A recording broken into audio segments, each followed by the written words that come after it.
Om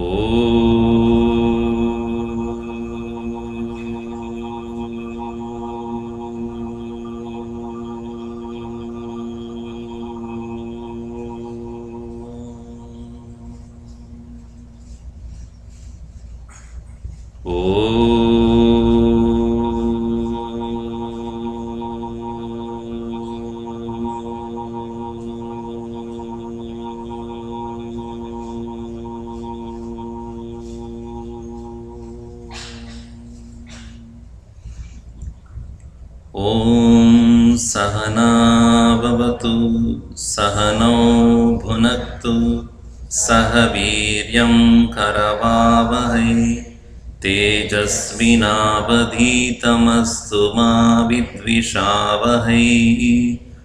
Om Shanti Shanti Shanti. Samasta Jana Kalyane Niratam Karunamayam Namami Chinmayam Devam Sadgurum Brahma Vidvaram. Can you reduce the light a little bit here, please? Thanks. This topic today that we are going to see is the game of life. Before we begin, we all write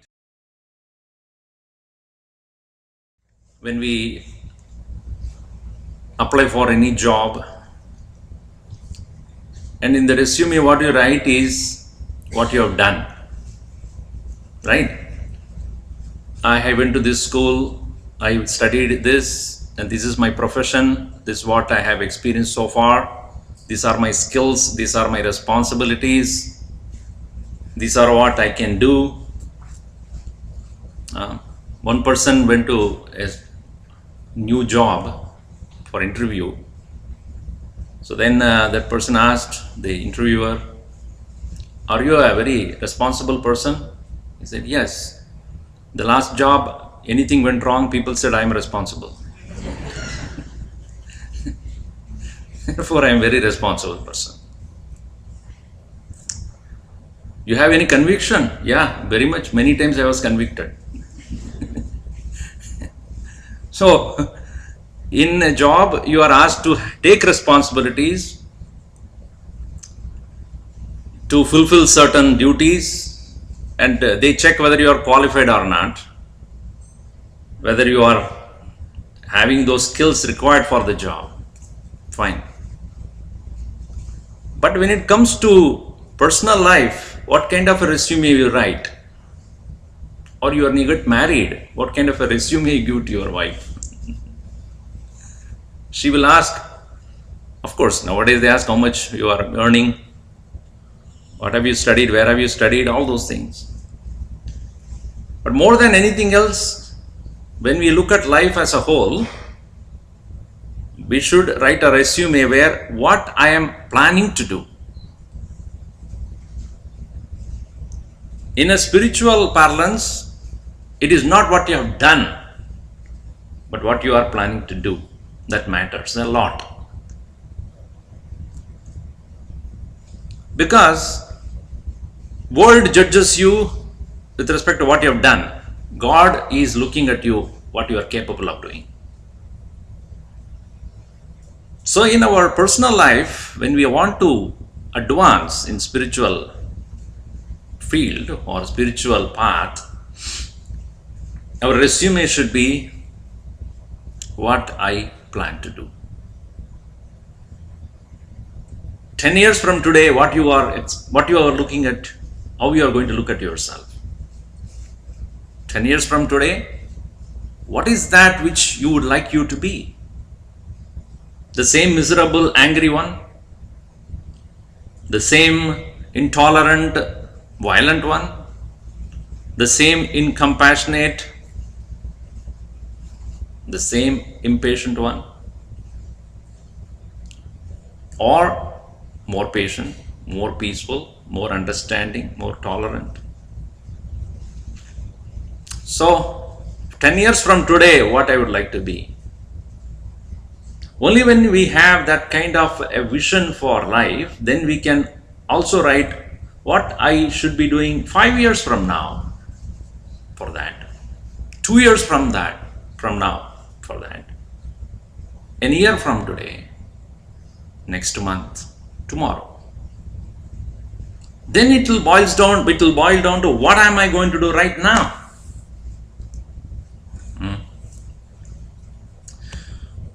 Because it is said, next slide.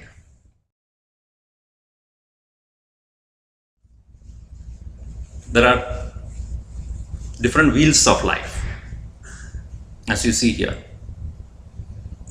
Next slide, please.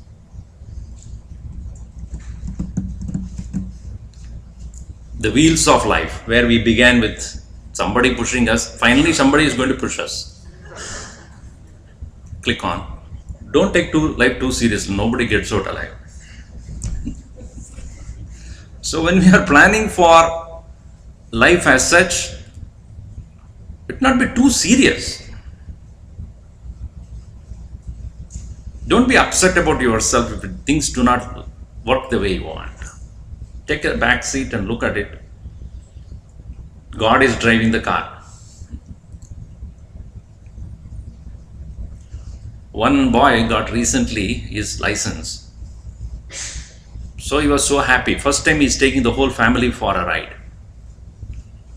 So they got onto the driving seat and his dad went into the back seat. So he was a little surprised. Daddy, all the while you are sitting next to me, telling me, how to drive, etc. for the past 1 year. Now you are going to the back seat. Probably you want to enjoy a ride like I did when I was young. The dad said, exactly. I'm going to sit right behind you and kick you from the back. The way you have done for so many years when I was driving. So in the beginning of our life, somebody pushed us. Towards the end also, somebody will push us. In between, there are very many wheels. But don't take it too seriously. So when you are writing your resume of life, relax. Whatever you plan also need not happen or will not happen. But there is nothing wrong in planning.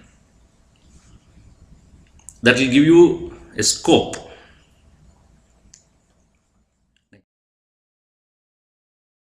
Because life is what happens to you while you are busy doing something else. Life is what happens to you while you are busy doing something else. Please switch off that phone. So, is it not true that when we are here for 2 hours or so, our body keeps changing? So many things that are happening in the world, political, economical things that are changing, weather is changing, body is changing, people's mind are changing. So, in life, many things happen even without our noticing it. Yesterday I was talking to someone, he's an orthopedic surgeon. He said every 21 days, the entire system of your body goes through a change. Every cell in the body changes every 21 days. Inside the bones, things are changing, which we don't even notice. So obviously, things are happening without even we noticing it. So life is what goes on even when you are busy with doing something else. But that we cannot determine. What we can do. That is why in the brain also there are 2 systems, somatic and psychotic. Not somatic and psychotic. Somatic and automatic. The somatic system is what? You know it better. So those people who have studied psychiatry will know better. The somatic system is what you can decide, and that other part of it you cannot decide. It happens. So we are only dealing with the somatic part of it. So in this next slide, which shows our life is busy with what? Work, home, work, home, work, home, work, home. Life is on the other direction altogether. In which direction we never go. Between work and home is our busy life. And people like to be busy. Somebody asks, how are you? Oh, I'm very busy. And it's a fad, people feel good when they are busy. But they don't understand when they are so busy with work and home, life goes on. Only when they are either kicked out of home or kicked out of the work, they realize, oh my God, what's going on? So that is why our Gurudev, next slide. That's why life is limitless, incessant flow of experiences. Life. Limitless because we don't know the beginning, we don't know when it's going to end. I'm not talking about the physical body's existence and disappearance. But life, according to the spiritual masters, is what happens through your body. What is happening through your body, not what happens to the body. Dehinosim yada dehe kaumaram yavvanam jara tada dehantara praptihi dhiras tatra namuhyati. Body, physical body has childhood, adulthood, everything, but life is not decided by what happens to your body. It goes on. Limitless. Beginning we do not know. Incessant, continuous. Flow one after another. Experiences. Pleasant, unpleasant, joyful, unhappy. Gain, loss, failure, success. What you like, what you don't like. What you want, what you don't want. Flow. It's called flow. Like a river that flows. Continuous. It doesn't stop by time. It doesn't stop for anything. That is limitless, incessant flow of experiences. Now, in our Bhagavatam gives, next slide. Bhagavatam gives a beautiful analysis on this. He says, go ahead, that there are 10 important contacts with the world that can affect your life. Number 1, books. It's called Agama. Number 2, the food that you eat, called Apa. The company that you keep, Praja. The place of your dwelling or where you actively engage in, Desha. The time of your action, Kala. The kind of action that you do, Karma. The kind of things that you are initiated to do, Janma. And the kind of contemplation or meditation you conduct yourself, Dhyanam. Nowadays you know what is your mantra of life. What is your goal of life? That is mantra. Then what kind of samskaras, values that you possess to yourself. So in detail he talks about all these 10. How these 10 different things that you engage in your life can affect the flow of your life. The books that you read or website you visit, food that you eat, fast food. Food is fast and the life is fast and dying is also fast. That's why nowadays I have decided to tell the people, please bring me break slow, not break fast. Please bring me some break slow. Because only when you fast you have to break. Continuously eating, then there is no question of break. So food that you eat, people that you deal with, place, time, action, initiation, meditation, rituals, mantra. So we are not going into that right now. But let us look at, next slide. Next look at spend. Do you know that we sleep for 22 years next? Every day you sleep for how many hours? 6 hours? I'm not talking about when you are in the Vedanta class. When you are really sleeping. 22 years you sleep.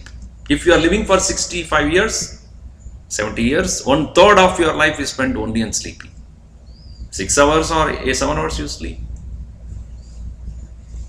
Daily routine, that takes 2 to 4 years. You can reduce the audience light, then you can see much clearer. Daily routine is 2 to 5 years. Taking a shower, brushing your teeth, putting on makeup, all those things. You eat for 5 years. You can't believe that. You do. Next. You eat for 5 years. You commute for 5 years in LA, Los Angeles. Obviously, that is true.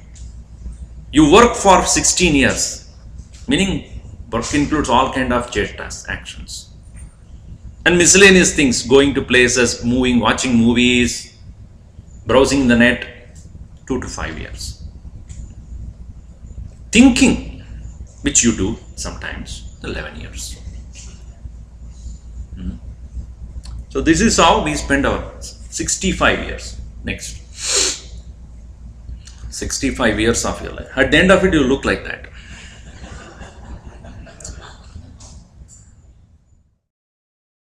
Next slide. My life is broken down to segments. Sleeping, working, eating, looking for things I had just left a minute ago. This is what most of the time we do. I don't know where I left it. Anyway, because most people are busy looking for things which they have forgotten where they have kept. So next slide. So it is said, a responsible life, a responsible life is not realized in a moment. It takes time to build an individual's responsible life. That's what first 25 years of one's life is meant for. What to do? To learn. Next, good character is realized through constant cultivation of goodness. It doesn't happen anything of that sort overnight. Next, life is a process of growth. Life as a process of growth is spiritual as well as physical from one stage to the next. So we must understand any growth takes time. If you have planted a seed and if you have planted a plant and then you wait and you cannot pull it out of the ground, it slowly sprouts and slowly it grows. A child's growth, a plant's growth is natural. It takes its own time and that's why it is strong. Anything overnight will disappear next day. So here what we find is life as an extension of experiences, not contained or curtailed by life of the body, death of the body, is a constant growth. Natvevaham jatu nasam natvam neme janadipaha nacheva nabhavishyamaha sarve vayamataparam. Krishna says, Arjuna, you were there for many lives before and you shall be there many lives later. This is only a small situation, agama payino anityaha. This is a small situation. Why are you so much cooked up and worked up by this? You are growing. You are just evolving here.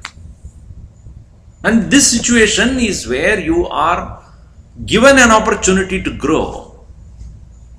When we have a very short vision of life, we think this is all it is. If I do or die. But the Eastern thinkers, they say, no, this is only an opportunity to grow. Sometimes the opportunity is pleasant, sometimes it is not. So, why don't you just learn? So, the process of growth needs to be understood. That is why it is said, next slide. That's why it is, masters, life is in your hands. Sculpture your life with your own hands. Next. You can be one on the left side. No, previously. You can be one on the left side or one on the right side. Left side shows that I am done. I am marooned. I am finished. The other one says, no, let me get up and sculpture my own life. Let me make it. That's all the difference. Whether you want to be in the left side or right side, you have two sides of the brain, right? Left brain and right brain. Left brain takes care of the right and right brain takes care of the right brain takes care of the left. I told you this before. One person went to a neurologist and he said, in your left brain there is nothing right, in the right brain there is nothing left. So here you decide whether you want to be on the other side where you are always complaining and depressed, or get up and start sculpting yourself. So where does science and spirituality meet? Let us look at this first. Next. The science basically is interested in attempting to improve the condition of the world, whereas spirituality is interested in improving the condition of the mind. The basis of scientific experimentation is a hypothesis based upon innumerable possible explanations. Basis of spirituality is personal experience of many generations of sages who observed life carefully. Science provides us a higher means or higher standard of living, whereas spirituality is creating standard of life. The question that is raised by science always is, what is the world? Whereas spirituality asks, who am I? The world is only when I am.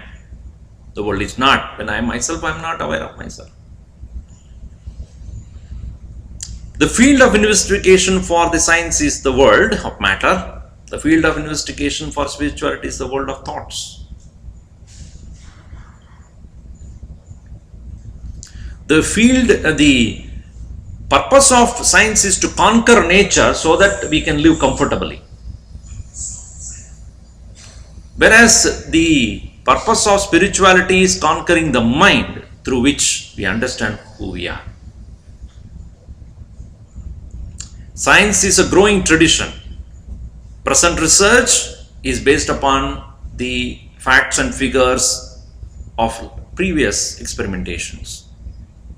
Whereas the conclusions in the spiritual life are confirmed by hundreds of sages in every country, every stage, every age, and they all confirm the same truths. Nothing different. Whether it is Jesus Christ or Krishna or Buddha, Sri Rama, Muhammad,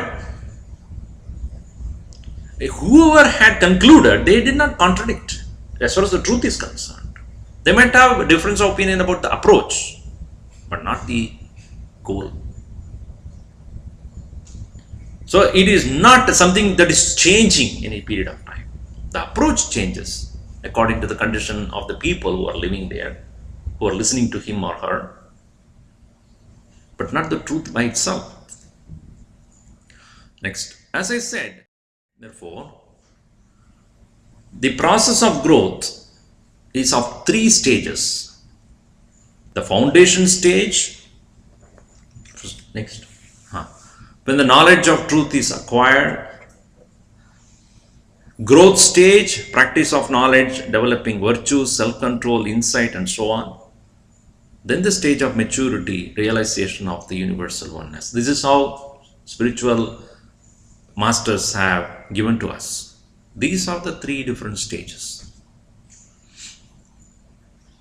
Confucius has said, next stage. Confucius has said, next slide. The master said, at 15, I set my heart upon the firm ground. At 30, I had planted my feet upon a firm ground. At the 15, I set my heart upon learning.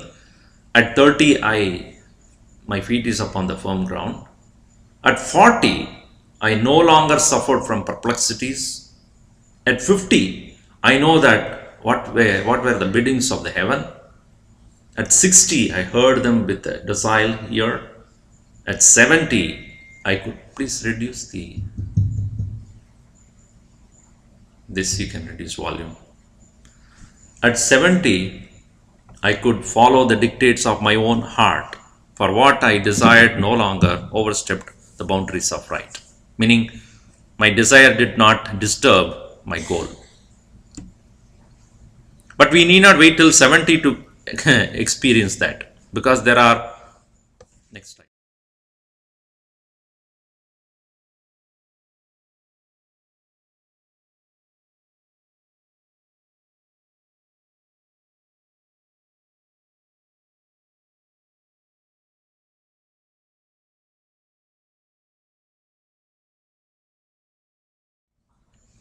Oh God, I'm convinced my mind is almost gone. I'm not surprised. You have been giving me a piece of it every day for 20 years.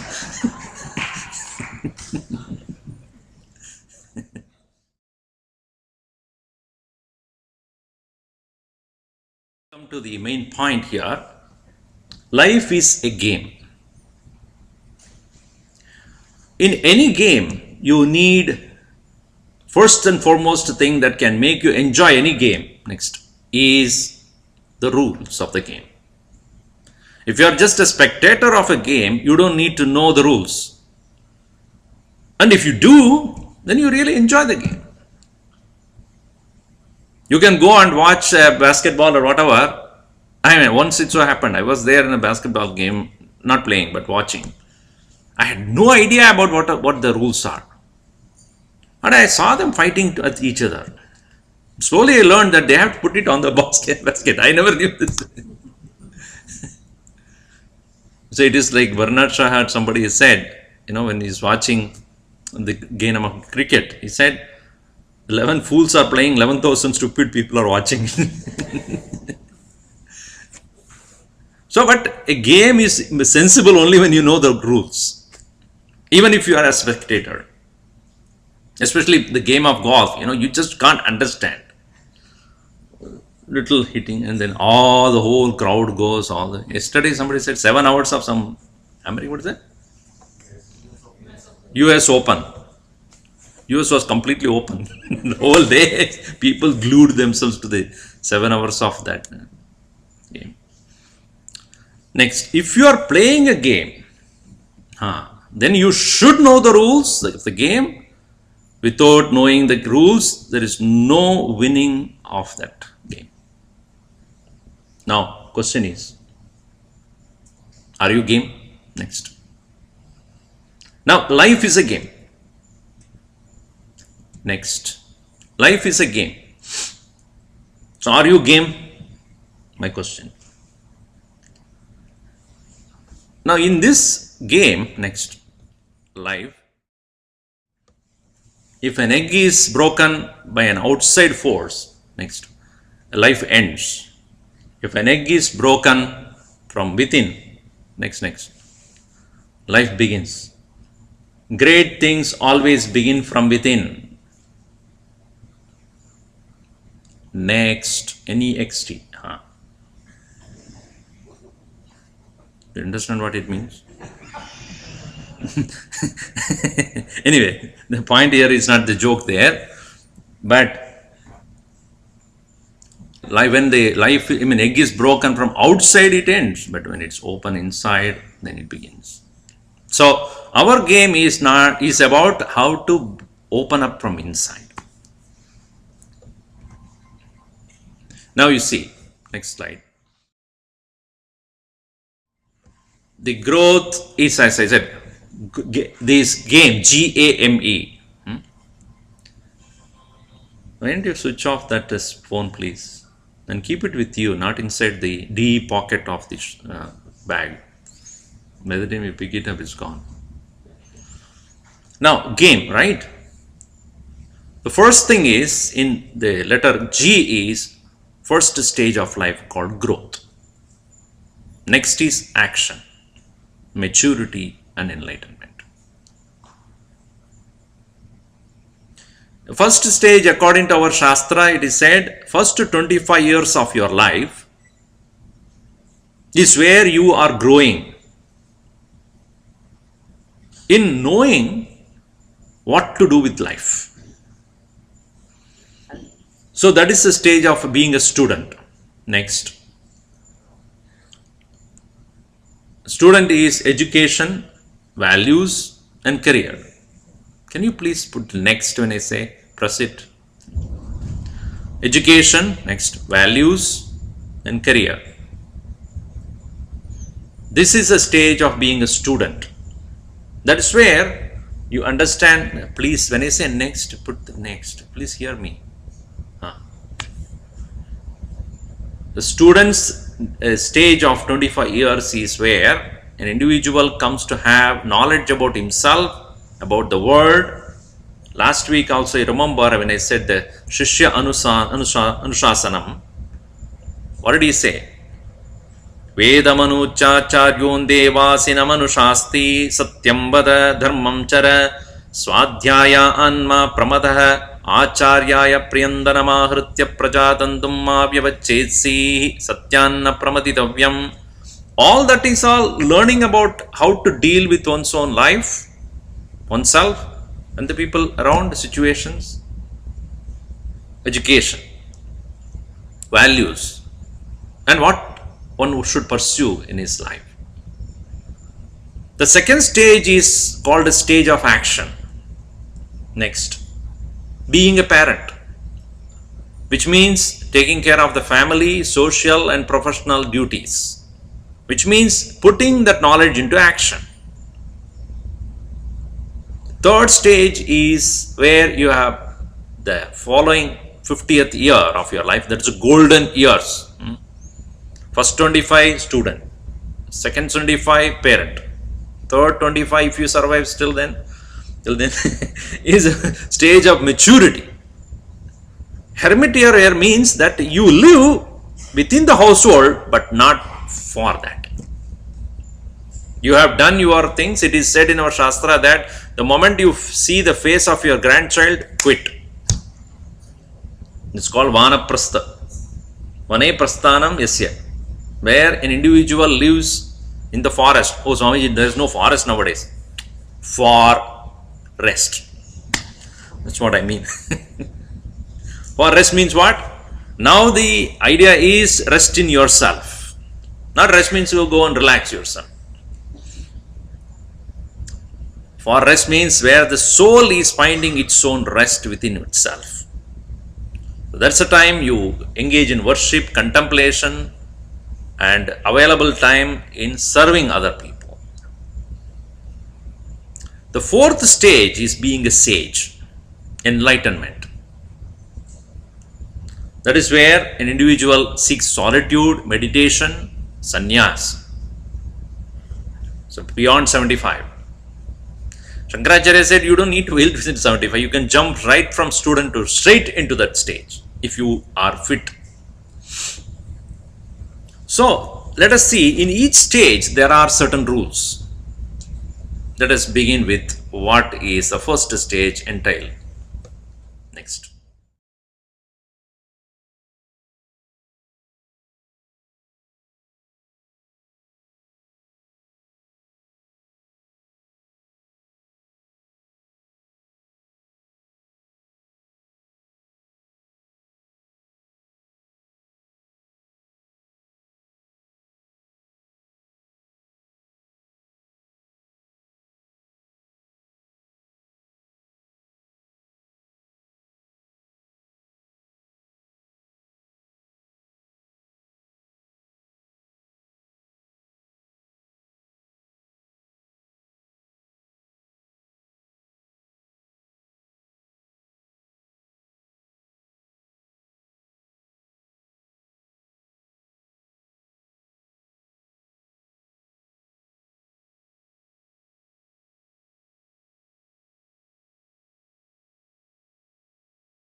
probably uh, just learn from the books, but that's not the purpose of the whole education. The education is a process of growth, where just remaining informed is not sufficient. It should transform. Information by itself will not transform anybody. There's so much of information available in the web and everywhere, books and newspapers and whatnot. But transformation takes place only when that information becomes a growing process. So under a teacher's tutelage, when the student remains in observation of one's own mind and thoughts and inclinations, values, the teacher constantly watches him or her and directs, yes, this is how. That is why Upadesha, it is called. Upadesh. Upadesh means direction. Very coming closer, Upa, coming closer, Desha, show. This is how you should go. Not this way. Yanyanabadhyani karmani tani sevidavyani no itarani. Yanyasmakagam sucharitani tani tvaya upasyani no itarani. Whatever you have been observing as we are doing the right thing, please follow that. What we have done but is not right, don't follow.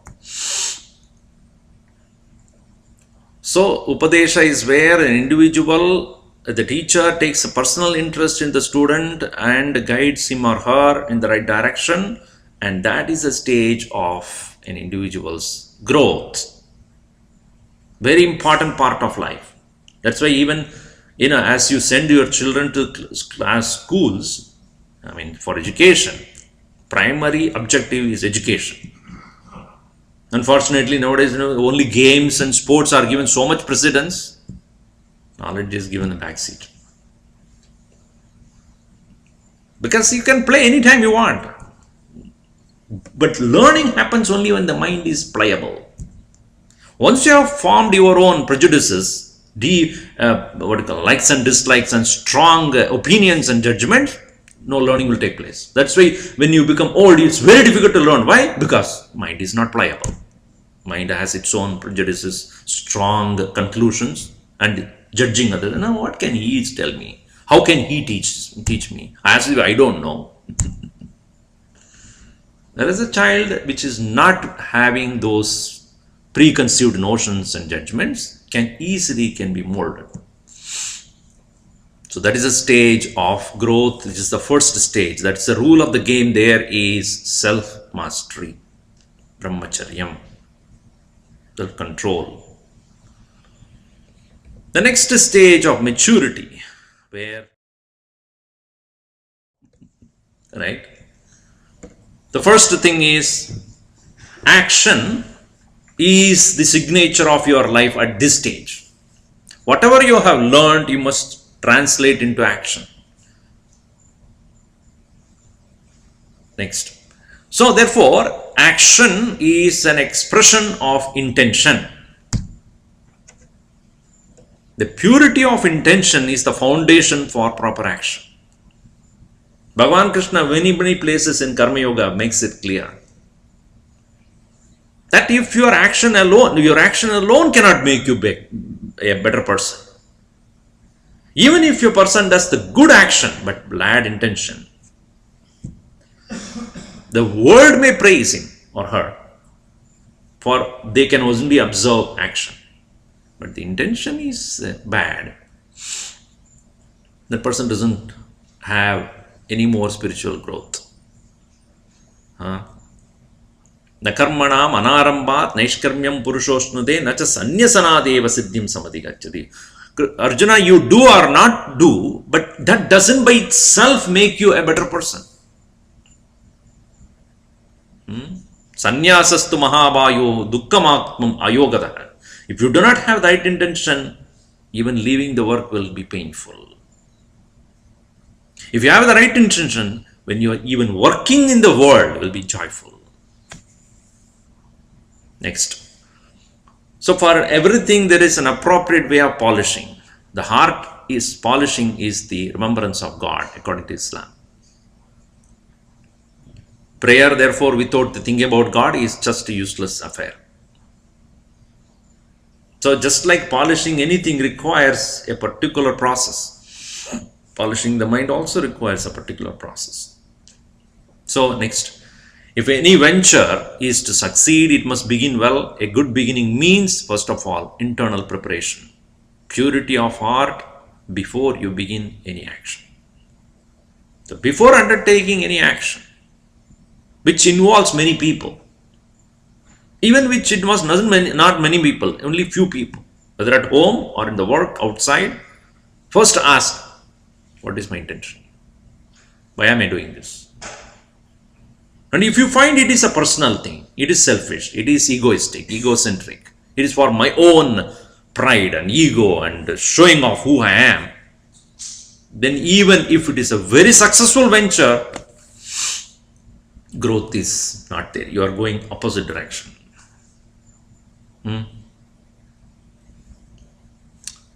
Whereas even if it is a little action, not even noticed by anybody in this world, but you are doing it with the intention of offering, with an intention of being selfless, egoless, even if nobody notices it, you will grow. We all think that if everybody is noticing, everybody is appreciating me, then it is something which is we have accomplished. Not at all. You may have accomplished in the worldly sense, but not in the vision of life, in the spiritual parlance, it is not true. Whereas in an action where no one even aware of what you are doing, but you are doing with the right intention, then yes, that action will speak volumes of your growth. So any venture to say, so the rule of the game in this stage of action is purity of intention. Next. That is the rule of the game. What is the first rule? Self-mastery. That is the first stage of growth. No growth is possible if there is distractions, deviations, disturbance. That's why when you are putting the fence, you are guiding it to go in that direction. Just like the river has two banks. Why? To direct the flow. If there is no banks at all, water will not go anywhere. It will just spread out. So this direction is given by the banks of the river. In the same way, brahmacharyam is the control of the flow that will make you grow. And when that knowledge has to become an action, then obviously, where are you spending that energy? All of us have got 24 hours. But where am I spending it? All of us have got mental energy, physical energy. But where am I spending it?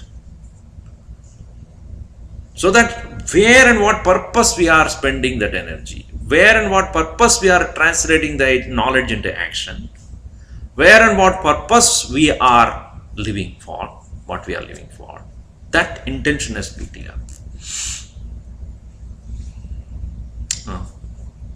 So in the second stage of life, where action is the signature of life, where action is the preoccupation most of the time, what makes an action beautiful is the intention. The next stage is the stage of maturity. The stage of maturity, or some of you are getting ready for the stage. 50 plus. The stage of maturity is a very subtle process. Next. Maturity comes in the wake of faith, which is the starting point of knowledge of the Spirit. If you don't believe, you don't move. In any endeavor, to be successful, first thing that you do is, do I believe in what I'm going to do? Do I believe that it is possible? So that is the reason why most of the religions are referred as, what is your faith? They ask you, isn't it? What's your faith? They don't ask you what religion you belong to. What's your faith? Why? Because I believe in certain things. And that is what is called religion. Really speaking, I believe in existence of God. I believe in the possibility of reaching God. I believe in prayer. I believe in meditation. I believe in service. These beliefs, a set of beliefs, together it is called the faith. That is what is called a religion. In a place where God is not acknowledged or accepted, people believe in money and wealth and this and that is their faith. Yoya Shraddha Sayeva Saha. Krishna very clearly puts it. Whatever is a man's faith, that is what he is. Shraddhavan Purusho, Shraddhavan Labati Jnanam. A person of faith gains knowledge.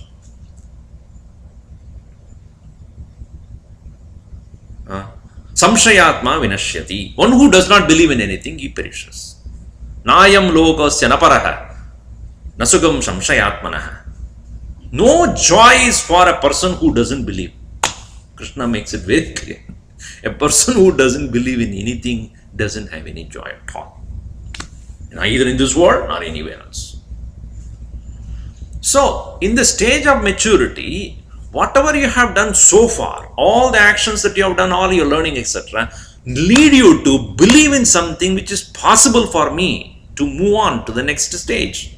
Not necessarily in this life.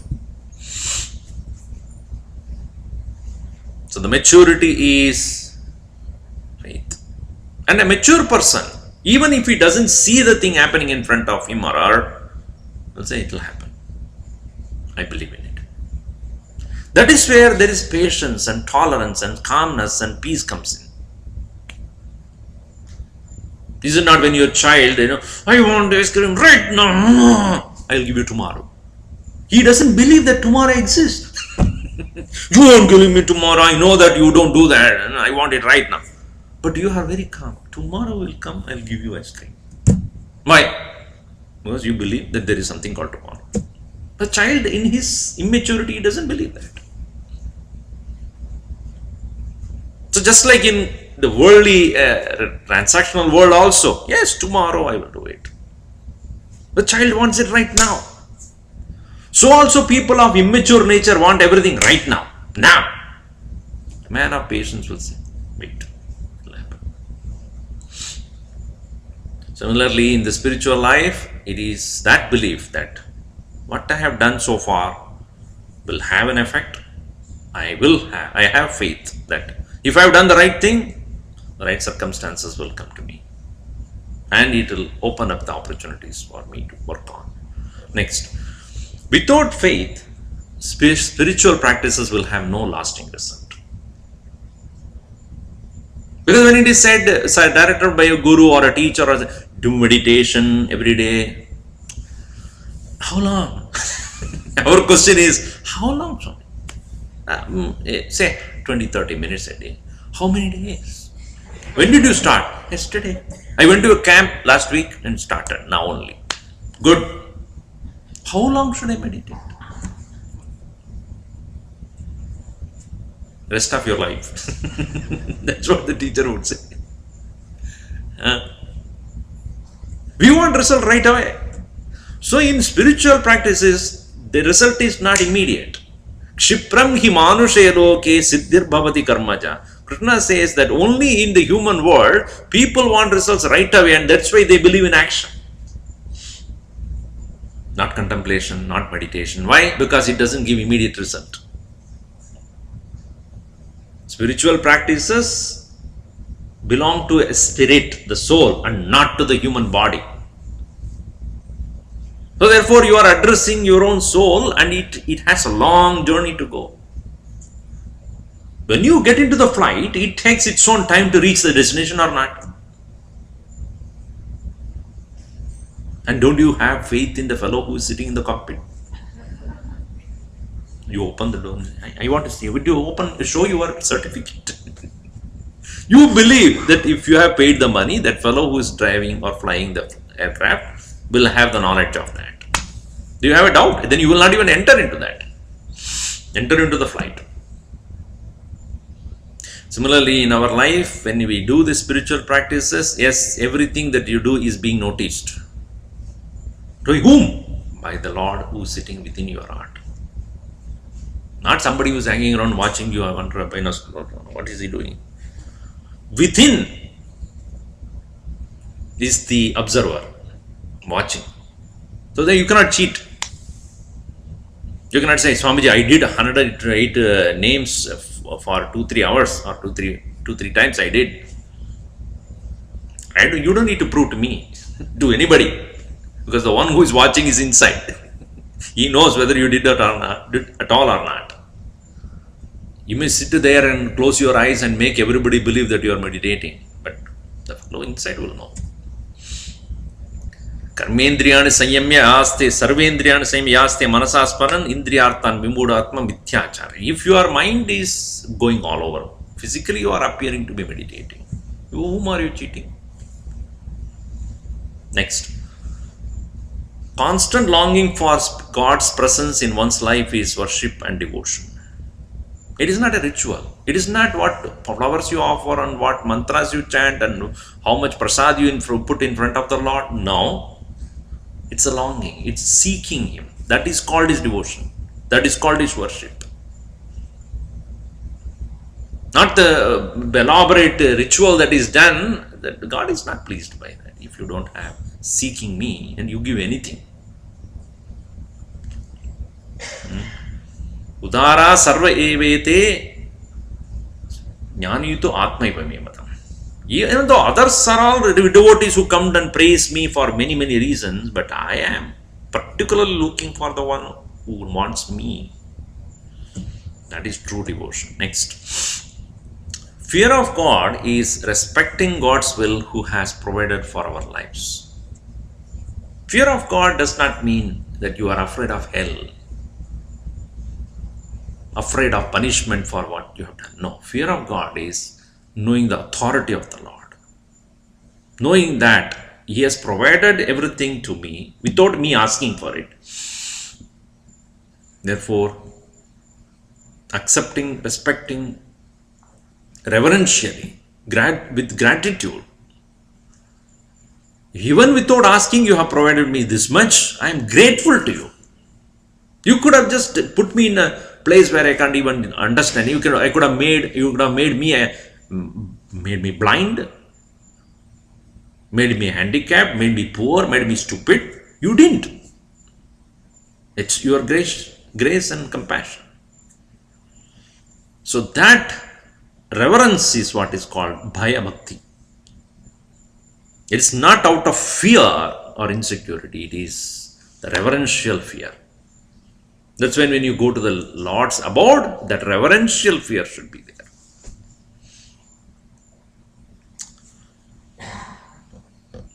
Therefore, the rule of the game in the third stage of life is next, faith. Faith in the sense Shraddha, that makes one mature. Even in a professional world, is it not the person who has enough experiences? Yeah, it will happen. The way you do it, it will happen. What is that strength that comes? It's out of faith. That's maturity. So as we grow to the next stage, faith in the possibilities and what one is doing with the right intention of the previous situation, where I said the pure intention will definitely lead you to a mature state of mind, where one is not agitated by simple shortcomings of life, inabilities of, the situations, failures in immediate circumstances. The fourth stage of life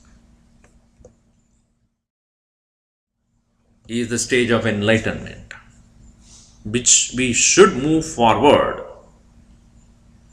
and that is essentially to gain the inner experience of freedom that can be present regardless of the external circumstances. A sage is free even in prison, while people of even unlimited wealth may be caught in the dire bondage. So the freedom that a sage experiences is where the sage is not anymore caught in any cage. He is not bound by time, space, family, circumstances, responsibilities, happenings, situations, vicissitudes of life. Doesn't affect him at all. This is because he has seen life beyond physical body's birth and death. I'm not bound by this physical body and its present conditions. Our own Gurudev, when I have observed, most of you might, so many of you who have observed him will know it, what it means. He was so free, even as the physical body was failing. Why? Because at that stage where the physical body cannot be stopped, it will wither away and die. But the spirit within is strong, with all its vibrancy, enthusiasm. And that is what I was so attracted to him, because at the age of 77, he was the most joyful person. As he grew by year, day by day, he was growing in happiness. What happens to us who are lacking knowledge? We grow more and more depressed and dejected and angry and upset and impatient, intolerant as we grow. This is just the opposite direction. Whereas a sage moves in this totally in a different path of freedom. Next, the spirit is the light. The light is covered by darkness of delusion. That is why we dream. When the light of the spirit drives out darkness, the light shines forth from us, the sun in splendor, the revered spirit. The revealed spirit, Bhagavad Gita says. Jyotisham vidat jyotihi tamasa paramuchyate. That jyoti as of light is tamasa paramuchyate, beyond the darkness, not against the darkness, beyond the darkness. Just like my eyes can see light as well as darkness, because it is neither light nor darkness. This inner spirit is like a light. It even conquers the contradiction of light and darkness as well. So, tamasa paramuchyate, jyotisham vitat jyotihi tamasa paramuchyate. So, the rule in this stage of life is total inner freedom. Next, inner freedom is the rule of this game. So, first stage is, what is the rule? Self-mastery. Second stage of being grihastha, the action is pure intention. Third stage of maturity is faith. And fourth stage of freedom, enlightenment is freedom. Enlightenment. Light within. That is called enlightenment. And a person who has enlightened becomes feeling very light also. Not burdened by anything. Why angels fly? Because they take themselves very lightly. That's why they fly. When a flight also takes a flight, what it means? It leaves. It takes off, meaning all that attachment, dependence, gone. Move. And once it is up in the sky, 30,000 feet, it's just a light. Just floating there. In the same way, a man of knowledge, until that point of maturity, he is still of the world. But as he moves to the next stage, is so light and peaceful. No limitations of religion, caste, color, creed. None of those things apply to that person. He or she would relate to the people without looking at them on the conditions of who he is, who she is, what he does, what she does. No. Status and the status in terms of money, power, name, fame. None of those things matter to the individual anymore. Doesn't matter. He doesn't even ask for it. You is another soul. I am a soul. There is Supreme Soul. We are all none other than the same. You happen to be operating from that body. I happen to be operating from this body. That is all the difference. It doesn't matter what body you have, what kind of body you have, what name you have, what form you have, what culture you belong to, doesn't matter. So that freedom is the freedom of the soul. That inner freedom is that enlightenment. Next.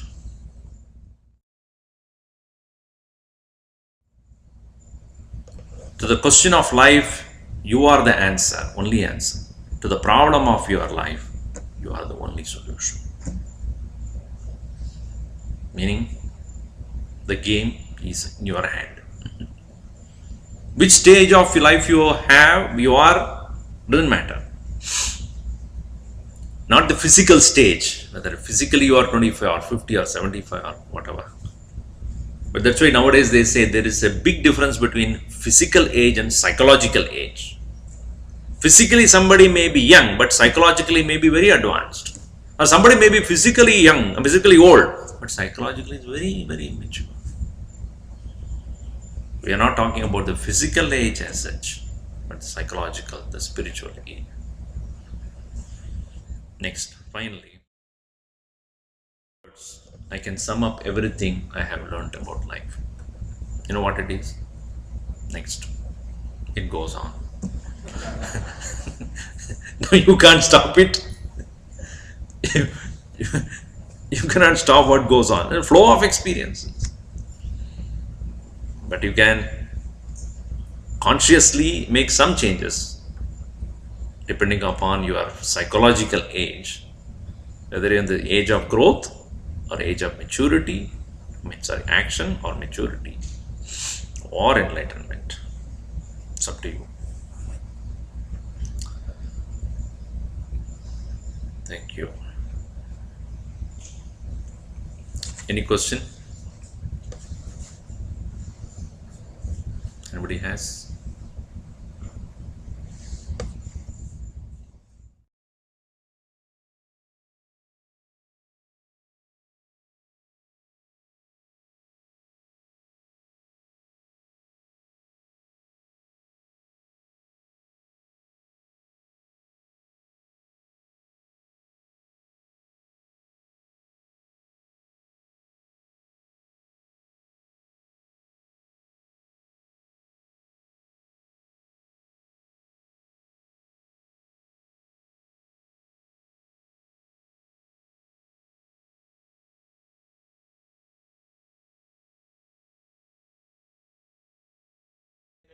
Sure. So how do I, there's a conflict there. Okay. How do I address that and how do I overcome it? Yeah, there will be, see, everybody's intention need not be the same. Definitely not. Obviously, there will be difference between your approach and somebody else's response to that. But if we have to play and dance about according to what others' intentions are, we can never be able to do anything. Like for example, if you are a salesperson, your intention, I'm just giving a very commercial example. Your intention is to sell the product. It doesn't matter what his opinion is. You take his or her opinion, but your intention is to sell that product. So somebody say, oh, this product is no good, my friend bought it and it is not good. What should be your intention? No. That may be, yes, that was a previous version. This is a new latest version. So somehow your intention is sell. So if we have to say that, okay, I have purity of intention, but people around me are not, don't even bother about that. Keep going with because you are sure about your purpose, which is selfless here. Keep going with that. If we have to dance to the tunes of what the world demands us, we'll not be able to do it. And that's what happens to most of us. We compromise because we are influenced by what happens around us. Any master worth the name in any field could achieve because he is not influenced by others. He just kept going in spite of all the failures and other circumstances that were against him. No, I am going to go. So that's how it is. Yes. The stages of life as you express them is very clear, but sometimes we get lost along the path, and when you've lost desire for action and lost faith, what's the best way to restore that and get it back on the path? This is again and again brought in many discussions. The best of means to keep the faith strong is to be in the company of those who have that. Many times what happens is, like for example, and just giving another simple example, I used to play badminton, when I was there I was growing up. I left it for a long time, and then when I was in Kashi center, I started playing again because we had a nice place to play. So that habit came back. After some time again I left. Then again I started playing. So if you say, you need to take the example of working out. You do it for a while, after that you give up, and you go to somebody's house or place somewhere, somebody is doing it, and then you find that that person is healthy and strong, and I said, I should do it. I lost it sometime, now I have to get back. So always you are reminded back again only when you are in the company of people who continue to do that. You will do better in a gym than at home because you see others doing it. Sweating. I am not sweating at all. How is that? So you get enthused when you are in the company of people who has the similar practices. So satsanga, that is why it is said, being in the company of people who have faith. Again and again one should lead oneself, because whenever we feel less enthusiastic, less driven, be in the company of those people who have that. Get it back again. All of us can get back to the track again, but often we don't lead ourselves to a place where it can be strengthened. So go back to that path again and again with conscious effort. Yes. You mentioned about the fear of God is also about accepting the authority and also having the gratitude that we have everything, whether it's good health, you have all your limbs. But so the question, I guess, is more of a clarification, and there are two parts to it. One part is, today I am what I am, and tomorrow if there is a change, then there is, if there is a change which is not for the better, then the gratitude from my end, I could just start feeling either angry or whatever other emotions apart from gratitude. So then is there still that acceptance of the fact that there is the authority of God and God has done all this for me? And the second part of the question is, what if someone who already doesn't have all the things in place, if it's a child, how would you explain that you're still grateful to God when you may not have good health, or you may have some physical default? Okay. Now the first question is that what happens when things are not the way you want and you feel as though left high and dry by a God. And you said you get upset or angry about it.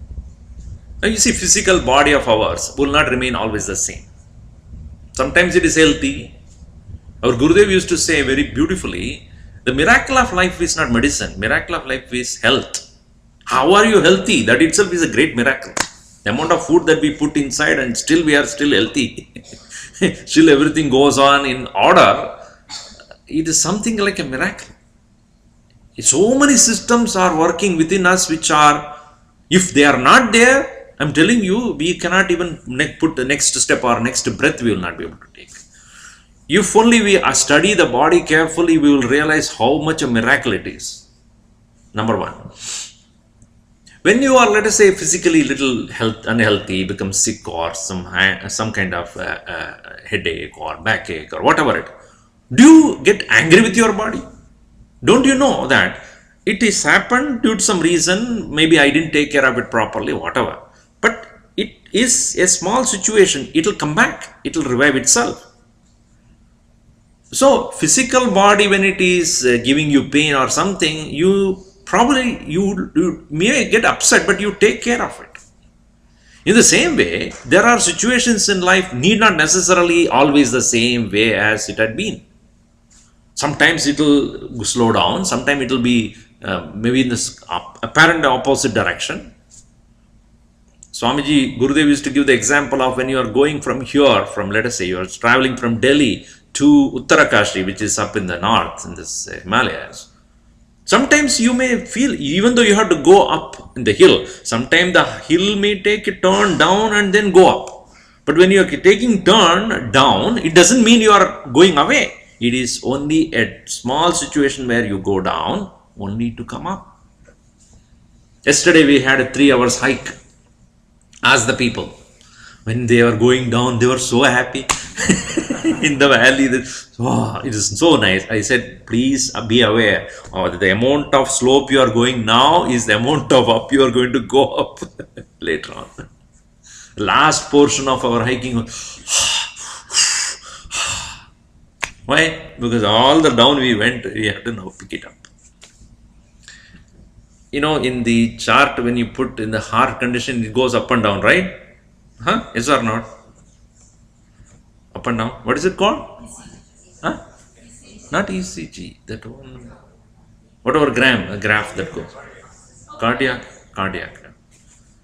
If up and down is necessary, that means life. If it is all straight, you are dead. It is not there. It has to be up and down. All right. I hope that answers your first question. The second thing is, yes, if somebody is deprived of basic things, health, and proper, physical conditions, and such other things, if it is not there, how such a person be grateful to God? At least you are alive, alive and kicking. Now, when we look at ourselves in comparison with what others are, then only there is always a feeling of deprivation.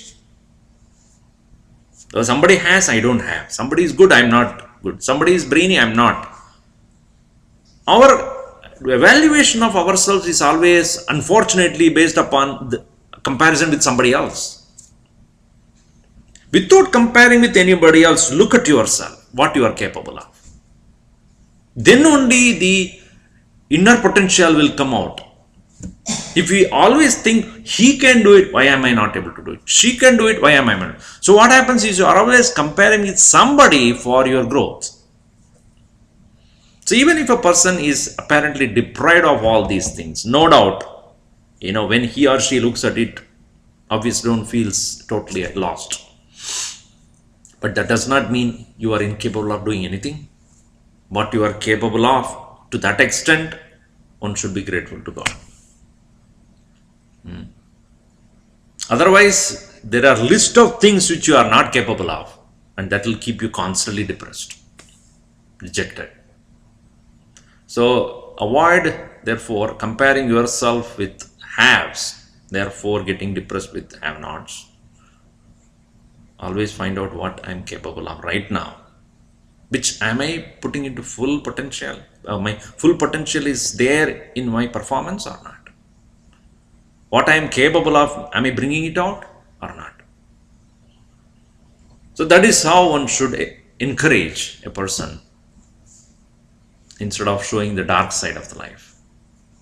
To that extent, I am grateful to God. Last question. Yes, Jangareddy.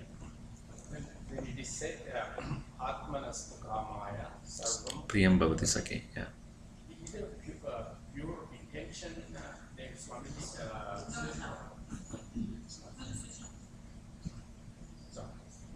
No. Thank you. When Upanishad says, Atmanastu Kamaya Sarvam Priyam Bhavati, in that Atma is Jivatma. Is that selfishness there, or how do I understand pure intention in that statement? No, in that statement made in Chandogya Upanishad, the point is that we love everything because we love ourselves. That is the statement made. I think I explained it, I don't know where I was explaining this portion. Let me clarify this point to you. First thing is, I am happy only with those things. I love only those things that can make me happy. Anything that makes me unhappy, I'm not in love with that. Simple. I love that which makes me happiness. Rule number one. Rule number one, I love that which makes me happy. 2. Rule number 2 is, I give happiness only to those which I love. Right or wrong? I give happiness only to that person or that thing which I love. So first one is, I am happy only with that which I love. I love only that which I have happiness. I give happiness only to the which that I love. And both of them are found in the same self. I love myself and therefore I want happiness. And I am happy only because I love myself. That is why the statement is made. Again, your question is it selfishness? It is not. Why? Because in our Shastra it is said, Atman, the self, is the very abode of all joy. And therefore, that is what we love the most. When it is said it is the Atman, it doesn't mean physical body. This physical body is the abode or repository where this Atman resides, apparently. So, Sharirastopi Kaunteya Nakaroti Nalipyate. Even though it is within the body, it is not engaging in anything. Now, this because the self is within us, therefore we love the body. It is not the body we love, it is because the self is in the body. That's why we love this. The moment that it goes away, this body is not what we love. Just like in a cupboard, you have kept a very precious stone, therefore you are careful about the key up to the cupboard. If that precious thing that is inside that very cupboard is not there, this key is useless. In the same way, we love our physical body because we love our own self. And when we don't understand this becomes selfishness. Selfishness, oh, I love this body. You are not loving this physical body. You are loving this physical body because apparently it is a vehicle through which you are able to understand the presence of the self. So our understanding is not there about the presence of the self in the body. Without understanding, we say that I love this physical body. So when you curtail or condition your love only to the physical body, not knowing why, it is selfishness. Similarly, when you love a person, another person, your wife or your husband, your whatever, you are loving that person because he is expressing the same self. The same self which is within me is the one which is in her also. And the connection, when it is made, it becomes spiritual. When the connection is not made, you love the physical body only, or that emotional personality, or the beauty of that person, or what he or she does. The moment you make the connection, the spiritual person inside that individual, doesn't matter. When the spiritual connection is not there, when that wife of yours physical body becomes old, you look for another one. When the spiritual connection is made, then you know, physical body doesn't matter now. I have connected with you directly. So it's not selfishness anymore. Thank you for being here. Till next week, we will see another interesting topic called body, mind, health. Okay.